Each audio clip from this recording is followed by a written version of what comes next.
Hello friends. इसके पहले एक यूनिट देखा था आपने ईएमआई। आज से मैं स्टार्ट कर रहा हूँ एसी सर्किट, जो आपको जेडब्ल्यू नीट और सीईटी में मोस्ट इम्पॉर्टेंट यूनिट है।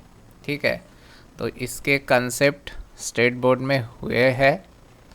अब देखो, डायरेक्टली मैं क्वेश्चन से स्टार्ट कर देता हूँ, और जो कंसेप्ट कुछ मोस्ट इम्पॉर्टेंट कंसेप्ट है वो मैं आपको क्वेश्चन सॉल्व करने में जो यूज़ होंगे वो मैं बताऊंगा। ठीक है, तो देखो, the potential difference V and current I flowing through an instrument in an AC circuit of frequency F are given by V दिया है 5 cos omega T and I दिया है 2 sin omega T amperes, where omega equals to 2 pi f, the power dissipated in the instrument। तो हमेशा AC circuit में जो power का formula है वो रहता है that is V R M S into I R M S into cos of phi is the angle between voltage and current. लेकिन अब देखो, जब भी आप एसी के न्यूमेरिकल सॉल्व करोगे तो हमेशा अगर करंट में साइन है तो वोल्टेज में भी साइन ही चाहिए, या वोल्टेज में साइन है तो करंट में भी साइन ही चाहिए। एक साइन एक कॉस नहीं चलेगा। ठीक है, एक साइन एक कॉस नहीं चलेगा। तो यहाँ मैं क्या करता हूँ, ये जो भी कॉस है उसको कन्वर्ट कर दो साइन में।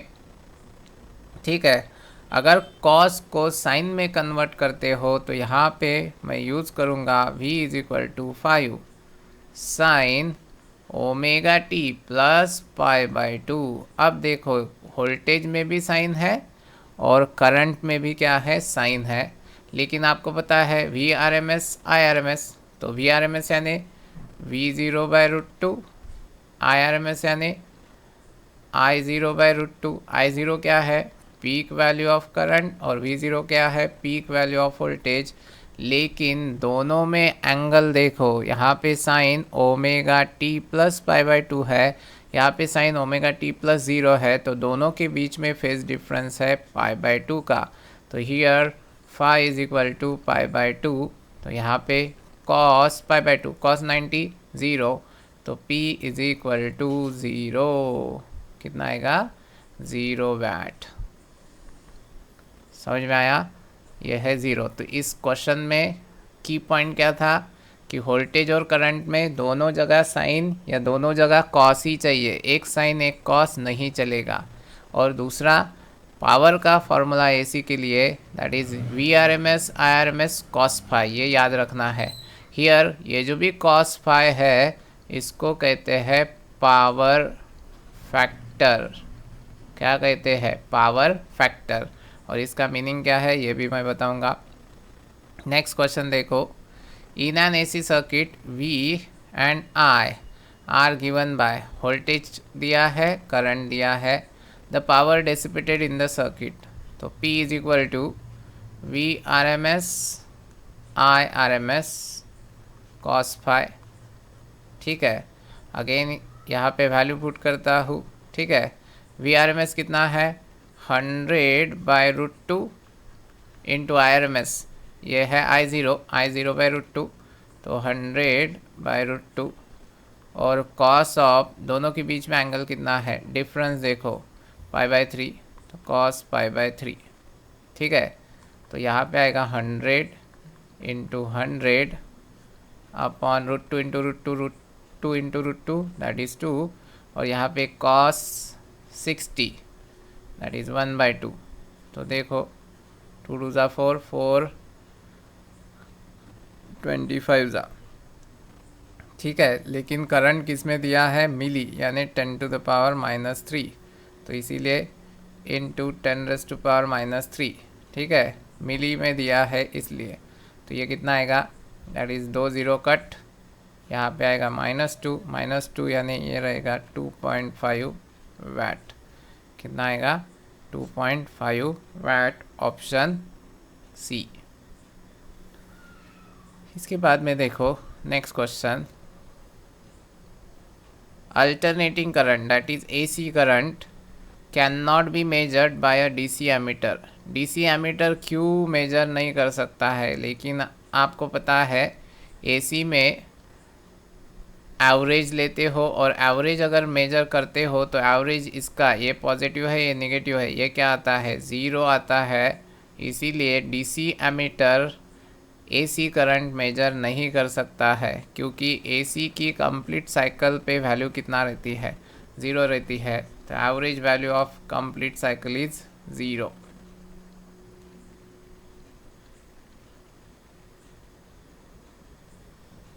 देखो the resistance of a coil for DC is in ohm, in AC the resistance. ठीक है, अब देखो डीसी में रेजिस्टेंस की वैल्यू दैट इज डीसी में रेजिस्टेंस की वैल्यू कितनी रहती है आर, लेकिन एसी के लिए क्या होता है जेड आता है root of R square plus X square. R क्या है रेजिस्टेंस और एक्स क्या है रिएक्टेंस। ये एक्स नया फैक्टर है एसी में जो रेजिस्टेंस के वैल्यू में ऐड होता है। तो इन एसी द रेजिस्टेंस क्या होगा सेम रहता है, इंक्रीज होता है, डिक्रीज होता है या ज़ीरो होता है। हमेशा यहाँ पे स्क्वायर रूट के अंदर एडिशन ही होती है, तो इसीलिए यहाँ पे आंसर रहेगा विल इंक्रीज, क्योंकि रिएक्टेंस की टर्म आती है इसलिए। Next question, if instantaneous current is given by I equals to 4 cos omega t plus 5 ampere, then the RMS value of the current, RMS value I RMS equals to I0 by root 2, I0 है 4 root 2, तो 0.707 into 4, 4 7 ज़ा 28। ठीक है, तो यहाँ पे देखो question क्या, क्वेश्चन में आंसर नहीं ऐसे तो नहीं दिया है, तो 4 को मैं लिख सकता हूँ 2 into root two upon root two, ये root two cancel, 2 root two ampere. Next, in an AC circuit peak value of voltage is 423 volt, the effective voltage, effective यानी आरएमएस, इफेक्टिव यानी क्या आरएमएस, ट्रू यानी क्या RMS, virtual यानी क्या RMS. ठीक है, इफेक्टिव वैल्यू तो V RMS is equal to V zero by root two, तो V zero by root two यानी 0.707 इंटू 423 मल्टीप्लाई करो कितना आता है देखो। ठीक है, अगर मल्टीप्लाई कर देता हूँ 7 से मल्टीप्लाई कर देता हूँ, 7 3 ज़ा 21 कैरी 2, 7 2 ज़ा 14 और 2 16 कैरी 1, 7 4 ज़ा 28 प्लस 1 29।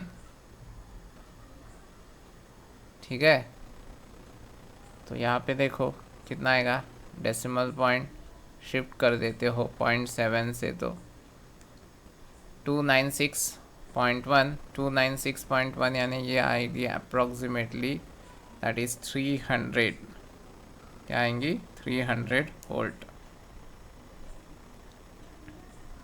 नेक्स्ट क्वेश्चन देखो, in an AC circuit I is equal to 100 sin 200 pi t, the time required for the current to achieve its peak value will be, current को peak value achieve करने के लिए ये रहता है total time t, ये रहता है t/2 और ये रहता है t/4। ठीक है, ये है इसकी पीक वैल्यू। ज़ीरो से पीक वैल्यू अचीव करने के लिए टाइम कितना है t/4।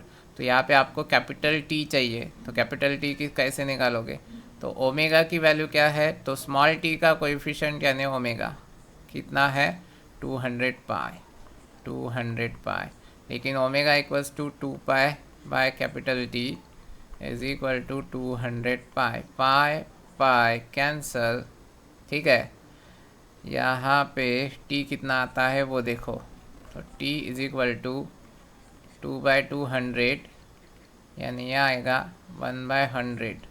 1/100 यानी ये आएगा 10⁻⁻²। तो यहाँ पे t/4 यानी कितना, तो t की वैल्यू है 1/4, 1/100, तो 1/100 यानी ये हो जाएगा 1/400। तो देखो ऑप्शन डी 1/400 सेकेंड।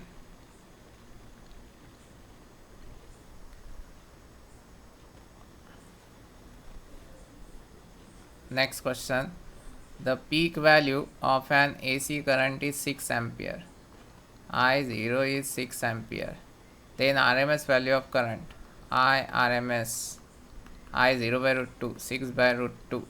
ठीक है, तो 3√2 इंटू √2 अपॉन √2, ये √2 गायब, 3√2 ये रहेगा आंसर, ऑप्शन सी।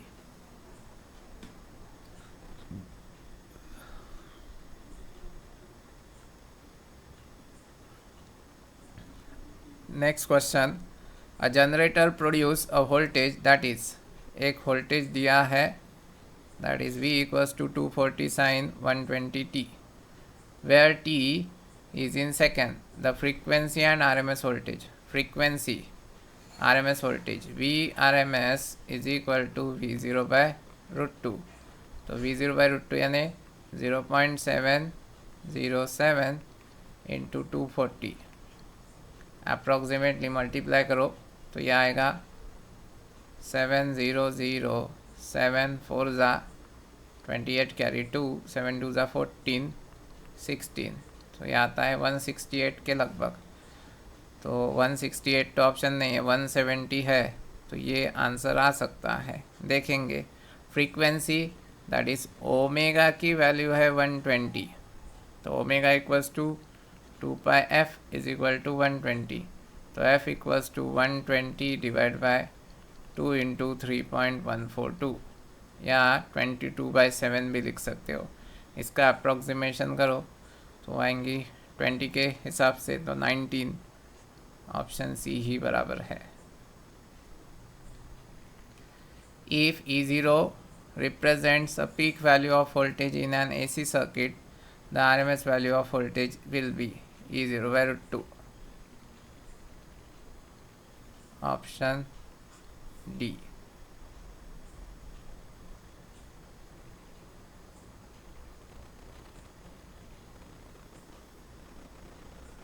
पीक वैल्यू दिया है of AC mains, the peak value of 220 volt of AC mains is, peak value पूछा है। ये जो है AC मेंस सप्लाई की जो वोल्टेज रहता है वो रहता है RMS वैल्यू, हमेशा याद रखना। पीक वैल्यू यानी V0 अब चाहिए, तो VRMS is equal to V0/√2, तो V0 इक्वल्स टू VRMS√2, तो √2 इंटू VRMS 220, तो ये 1.4 इंटू 220 मल्टीप्लाई अगर करते हो तो वो अप्रॉक्सीमेटली आता है 311 वोल्ट। कितना आता है, 311 वोल्ट। ठीक है, 13 नंबर का question,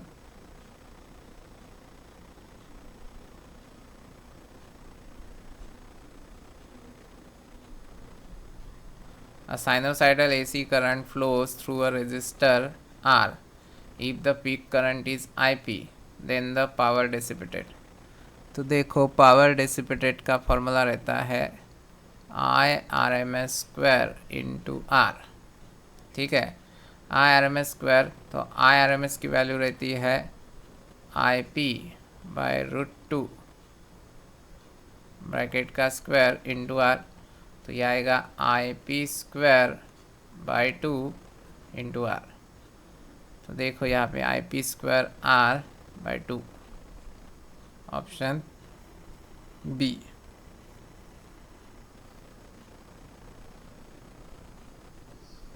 A 40 ohm electric heater is connected to 200 volt, 50 hertz main supply. The peak value of electric current flowing in the circuit is approximately. Electric current की पीक वैल्यू चाहिए। तो peak value निकालने के लिए यहाँ पे क्या करोगे, इलेक्ट्रिक हीटर कहाँ है, देखो अब इसको कैसे सॉल्व करोगे। ये है VRMS, ये है फ्रीक्वेंसी, ये है रेजिस्टेंस R, ठीक है। तो आपको पहले मिलेगा IRMS, IRMS equals to VRMS upon R। तो VRMS 200 डिवाइड बाय 40, 5 एम्पियर। कितना है, 5 एम्पियर। आपको क्या बोला है, that is the peak value of current. क्या चाहिए, पीक वैल्यू ऑफ करंट। तो पीक वैल्यू ऑफ करंट कैसे आएंगी, देखो आप, दैट इज़ ये तो 5 एम्पियर आया, तो I0 equals to √2 into IRMS, 1.4 into 5, 14 पंजा 70, 7, ठीक है। आंसर का option C, that is 7 ampere. The frequency of AC mains in India, that is 50 cycles per second or hertz। America में कितना है, 60 साइकिल्स पर सेकेंड और हर्ट्स। इंडिया में कितना है, 50 साइकिल्स पर सेकेंड और हर्ट्स। याद रखना है ये। देखो next question, the RMS value of an AC of 50 hertz is 10 ampere, ठीक है। The time taken by the alternating current in reaching from 0 to maximum value, that is peak value, and the peak value of current is, एकदम simple है।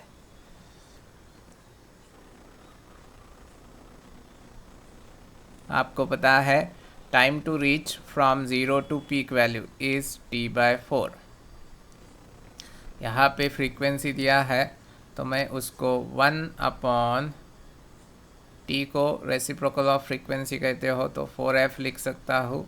तो ये आएगा 1/4 into 50, तो ये आता है 200, यानी 0.5 इंटू 10⁻⁻² सेकेंड, या 5 मिली सेकेंड, ठीक है।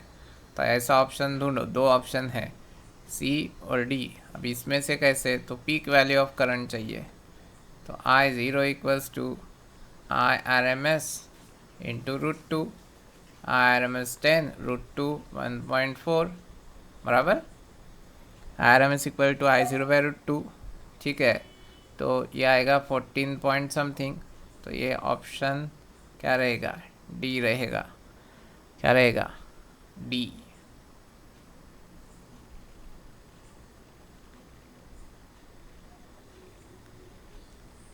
सेवेंटीन आंसर आता है आपको, the root mean square value of alternating current is equal to 1/√2 times the peak value, क्योंकि आपको पता है IRMS इक्वल्स टू I0/√2 होता है। क्या होता है, I0/√2 होता है।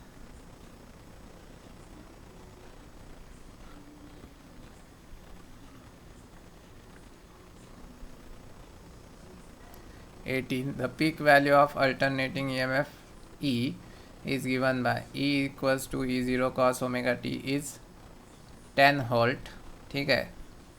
पीक वैल्यू यानी E0 दिया है 10 volt and its frequency is 50 hertz at time t equals to 1/600 second। the instantaneous EMF is, ये आपने किया है स्टेट बोर्ड में, ठीक है। क्या बोला है, instantaneous EMF at t equals to 600। Directly value put करो, E is equal to E0 cos 2π/ft value put करता हूँ। E0 10 cos ऑफ 2π f कितना है 50 इंटू टी कितना है 1/600, ये कैंसल, तो ये आएगा 10 cos ऑफ π/6, 10 cos ऑफ π/6 यानी 30 डिग्री। तो cos 0 क्या होता है 1, cos 30 कितना होता है √3/2, 10 √3/2, ये आएगा 5√3, कितना आएगा 5√3 होल्ड। cos 30 कितना होता है √3/2, ठीक है। तो इसीलिए ये आएगा 5√3 होल्ट। समझ में आया ये?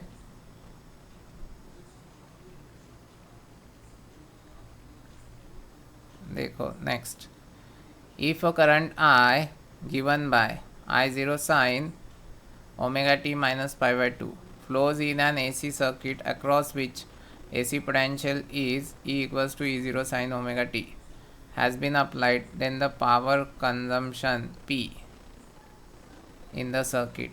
So P is equals to E RMS I RMS cos phi, ठीक है। तो E RMS कितना है E0/√2, I RMS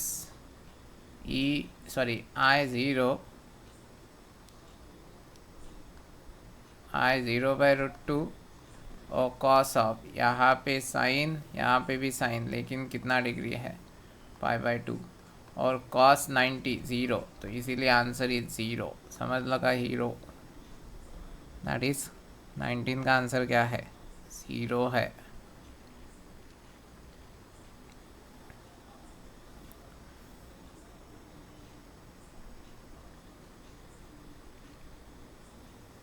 ट्वेंटी में देखो, in an AC circuit the instantaneous value of EMF and current R, ये इंस्टेंटेनियस वैल्यू ऑफ EMF दिया है और ये करंट की दिया है।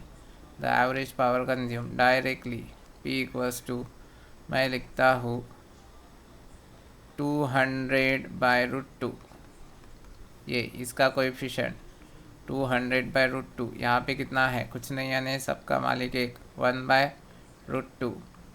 कॉस ऑफ, यहाँ पे 314t है और यहाँ पे 314t में π/3 ऐड किया तो कॉस π/3। तो देखो अब ये हो जाएगा 200/2 इंटू कॉस π/3, π/3 यानी 60, कॉस 60 1/2 कितना आता है 50 वाट।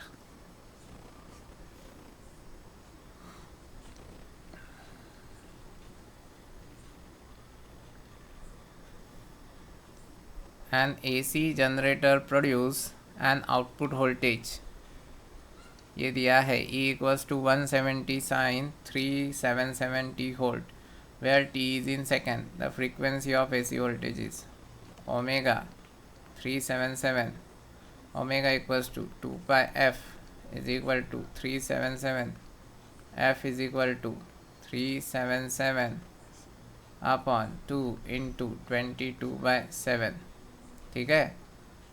तो ऊपर हो जाएगा 377 इंटू 7 अपॉन 2 इंटू 22। 11 से डिवीज़न पॉसिबल है क्या, करके देखते हैं। शायद नहीं है।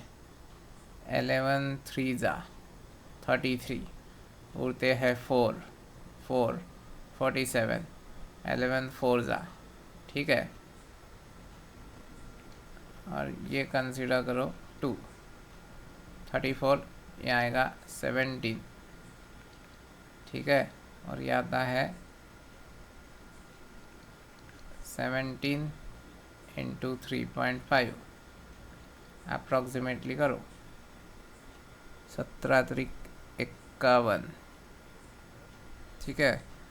तो ये अप्रॉक्सीमेटली 60 हर्ट्ज़ के लगभग आएंगी। कितना 60 hertz. approximately. In general, in an alternating current circuit, the average value of current is 0. The average value of square of the current is 0. Average power dissipation is 0. The phase difference between in AC circuit, average value of current is 0. ठीक है, average value of current is 0.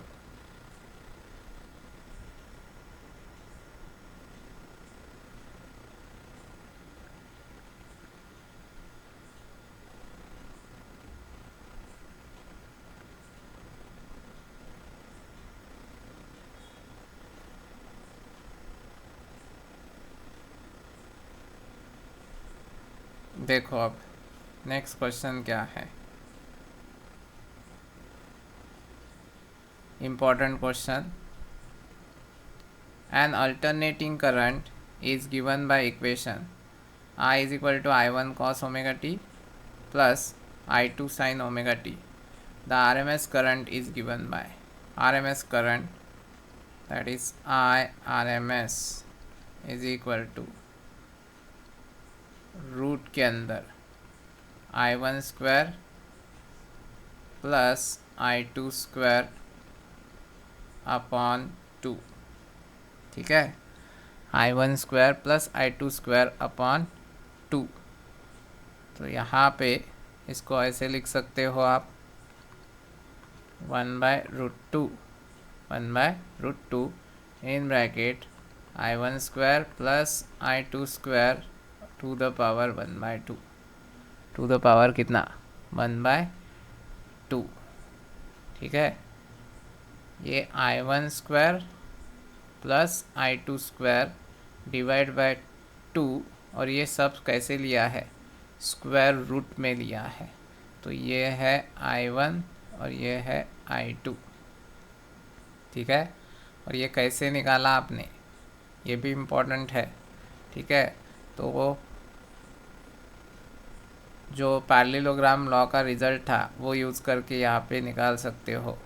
ठीक है, इसकी peak value क्या है, इसकी peak value क्या है. तो पीक वैल्यू कैसे निकालोगे, अगर आपके पास ऐसे रहता था A1 sine omega T plus A2 sine omega T plus phi, तो आप क्या लिखते हो, A equals to root of A1 square plus A2 square plus twice A1 A2 cos of phi.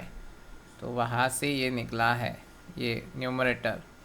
और आपको पता है I R M S is equal to I0/√2 होता है, √2 होता है. तो ये है I0 की वैल्यू, जो स्क्वायर रूट के अंदर I1 square plus I2 square आया, ये रहेंगी I0 की वैल्यू. वहाँ से ये निकल के आया. ठीक है, नोट डाउन करो, ये सब न्यूमेरिकल मोस्ट इम्पॉर्टेंट है आपके एग्ज़ाम के लिए. बाकी का नेक्स्ट क्लास में देखेंगे. ठीक है.